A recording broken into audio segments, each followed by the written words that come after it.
فکر، فلسفہ، حکمت، قرآن کی ابدی حکمت، قرآن کا ابدی فلسفہ، قرآن انسانی مسائل کا جو حل دیتا ہے، قرآن نے سوشل سائنسز میں جس طریقے سے رہنمائی کی ہے، یہ دو پہلو ہیں اس کے اعجاز کے، جس کی کہ آج ہمیں ضرورت ہے کہ ہم اس کا شعور اور ادراک حاصل کریں۔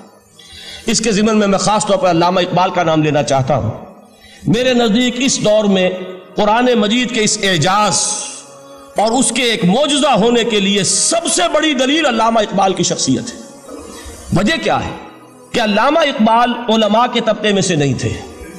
ظاہر بات ہے کہ جن کا پورا جو ہے جن کی زندگی گزرتی ہو قال اللہ و قال الرسول میں، ان کے دلوں میں عظمت قرآن کی، ان کے دلوں میں حضور کی محبت، یہ تو سمجھیے کہ ہونی ہی چاہیے، ان کے شب و روز اسی میں گزرتے ہیں۔ لیکن یہ کہ ایک ایسا شخص جس کی تعلیم ہے کالجوں کی، یونیورسٹیوں کی، جس نے مشرق اور مغرب کے فلسفے کھنگال ڈالے، وہ شخص، اور وہ بھی اس دور میں جبکہ ہم پر مغرب سے مروبیت بہت شدید تھی۔ آج تو وہ مروبیت بہت کم ہو چکی ہے۔ آج تو ہمارا عام نوجوان جو ہے وہ آنکھوں میں آنکھیں ڈال کر بات کرتا ہے، اس میں خود اعتمادی ہے۔ ہمارا بھی اپنا ایک معاشی نظام ہے، ہمارا اپنا ایک سیاسی نظام ہے، ہمارا ایک اپنا سماجی نظام ہے، ہماری اپنی سوشل ویلیوز ہیں۔ آج کا نوجوان الحمدللہ احیاء اسلام کی وہ جد و جہد جو ہے وہ مرحلہ در مرحلہ بہرحال آگے بڑھ رہی ہے۔ وقت لگے گا، لیکن یہ کہ اس میں یقیناً ترقی ہوئی ہے۔ اسی کا مظہر یہ ہے کہ خود اعتمادی ہے۔ We have confidence۔ ہم جانتے ہیں کہ اسلام ایک دین ہے، مکمل دین ہے، اس کے پاس زندگی کے تمام مسائل کا حل ہے۔ لیکن یہ ہے آج 1985 کی بات۔ علامہ اقبال اس صدی کے آغاز میں گئے ہیں یورپ، جبکہ ہم محکوم تھے انگریز کے۔ ایک حاکم قوم کے ہاں جا کر اس سے مروبیت کتنی شدید اس وقت تھی، جو جاتا تھا اکثر و بیشتر جو ہے واپس آتا تھا تو کھڑے ہو کر پیشاب کرنا ضروری سمجھتا تھا، اس لیے کہ اس نے وہاں پر لوگوں کو یہی کرتے دیکھا۔ ان کا لباس، ان کی وضاقتہ، ان کی تہذیب، ان کا تمدن، ہر طرح سے ان کے گن گاتا ہوا، ان کے لیے وہ بہت قصیدے جو ہیں تعریف کے کہتا ہوا آتا تھا۔ لیکن ایک علامہ اقبال کی شخصیت وہ ہے کہ وہ یہ خود کہتے ہیں کہ میں اس آگ میں ڈالا گیا ہوں مثل خلیل، مغربی تہذیب کے اس الاؤ میں مجھے اس طرح ڈالا اللہ نے جیسے کہ حضرت ابراہیم کو آگ میں ڈلوایا۔ میں اس تہذیب کے اس الاؤ کے اندر سے ہو کر آ رہا ہوں، اور میں نے یہ دیکھ لیا ہے کہ یہ تہذیب کھوکھلی ہے، اس کے اندر کوئی پائیداری نہیں ہے، نظر کو خیرہ کرتی ہے تب چمک تہذیب حاضر کی، یہ صناعی مگر جھوٹے نگوں کی ریزہ کاری ہے۔ اور دیار مغرب کے رہنے والوں، خدا کی بستی دکان نہیں ہے، کھڑا جسے تم سمجھ رہے ہو وہ اب زرے کا معیار ہوگا۔ تمہاری تہذیب اپنے خنجر سے آپ ہی خودکشی کرے گی، جو شاخ نازک پہ آشیانہ بنے گا ناپائیدار ہوگا۔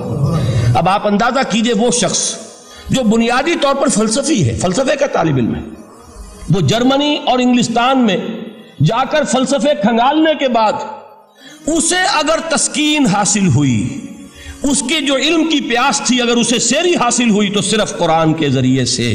نہ کہیں جہاں میں اما ملی، جو اما ملی تو کہاں ملی میرے جرم خانہ خراب کو تیرے عفو بندہ نواز میں۔ یہ وہ شخص ہے، آخری زندگی میں ان کا کام صرف ایک رہ گیا تھا، قرآن کی تلاوت۔ بڑے بڑے فلسفی ملنے آتے تھے علامہ اقبال سے ملنے، وہ سمجھتے تھے بڑی لائبریری ہوگی، جیسے بڑے وکیل اس کی لائبریری آپ کو معلوم ہے کتنی جلدیں رکھی ہوگی، خوبصورت جلدیں بنی ہوئی، ایسے ہی کوئی بڑا فلسفی، بڑا پروفیسر، اس کی سٹڈی، اس کی کتابیں بڑی مروب کن ہونی چاہیے۔ لیکن علامہ اقبال کے ہاں سب کتابیں اٹھوا دی تھی انہوں نے، صرف ایک کتاب رہ گئی۔ اور سید نذیر نیازی کا نام آپ نے سنا ہوگا، انہوں نے جب یہ گواہی دی ہے، یہ واقعہ شاید آپ کے علم میں نہ آیا ہو، یہ بہت اہم واقعہ ہے۔ وہ یہ لکھتے ہیں کہ میں نے ایک مرتبہ علامہ سے پوچھا کہ کچھ لوگ اعتراض کرتے ہیں یا یہ خیال ظاہر کرتے ہیں کہ آپ نے اپنا فلسفہ خودی نیٹشے سے لیا ہے، کوئی کہتا ہے فلاں سے لیا ہے، کوئی کہتا ہے فلاں سے لیا ہے، کچھ آپ خود بتا سکیں گے کہ آپ کے فلسفہ خودی کی سورس کیا ہے؟ تو علامہ نے کہا کہ اچھا کل فلاں وقت آ جانا تو میں تمہیں لکھوا دوں گا، ڈکٹیٹ کرا دوں گا۔ تو سید نذیر نیازی کہتے ہیں کہ میں بہت خوش ہوا کہ یہ سعادت میرے حصے میں آ رہی ہے کہ علامہ اقبال خود مجھے تحریر کرائیں گے کہ میرے فلسفے کی سورس کیا ہے، میں نے کہاں سے اخذ کیا ہے۔ دوسرے روز وہ گئے، حاضر ہوئے، بڑے ہی ارمانوں کے ساتھ پینسل اور کاپی لے کر بیٹھے۔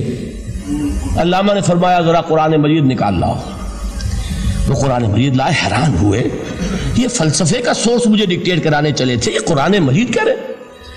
کہا کہ ذرا سورۃ الحشر اس کا آخری رکوع، وَلَا تَكُونُوا كَالَّذِينَ نَسُوا اللَّهَ فَأَنسَاهُمْ أَنفُسَهُمْ أُولَٰئِكَ هُمُ الْفَاسِقُونَ۔ اے لوگوں، ان لوگوں کے مانند نہ ہو جانا جنہوں نے اللہ کو بھلا دیا تو اللہ نے انہیں اپنی خودی سے غافل کر دیا، اپنے آپ سے بیگانہ بنا دیا۔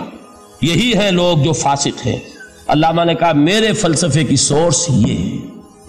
تو یہ میں آپ کو بتانا چاہتا ہوں، اس معنی میں کہتا ہوں کہ اس دور میں علامہ اقبال کی شخصیت کو میں اعجاز قرآن کا سب سے بڑا مظہر سمجھتا ہوں۔ ایک شخص 20ویں صدی عیسوی کی شخصیت، اور پھر یہ کہ وہ کہیں مسجد اور کسی مدرسے کے ماحول میں پلا بڑھا نہیں ہے، بلکہ اسکولوں اور کالجوں میں اور یونیورسٹیوں میں، اور صرف ہندوستان میں نہیں، انگلستان اور جرمنی کی یونیورسٹیوں میں رہا، جس نے اپنا لوہا منوایا ہے۔ وہ شخص اگر یہ کہتا ہے کہ میرے لیے فکر کی بنیاد، میرے فلسفے کی سورس، میری تمام سوچ کی رہنمائی جو ہے وہ اس کتاب نے کی ہے، تو معلوم ہوا کہ واقعتاً یہ قرآن مجید آج بھی معجزہ ہے۔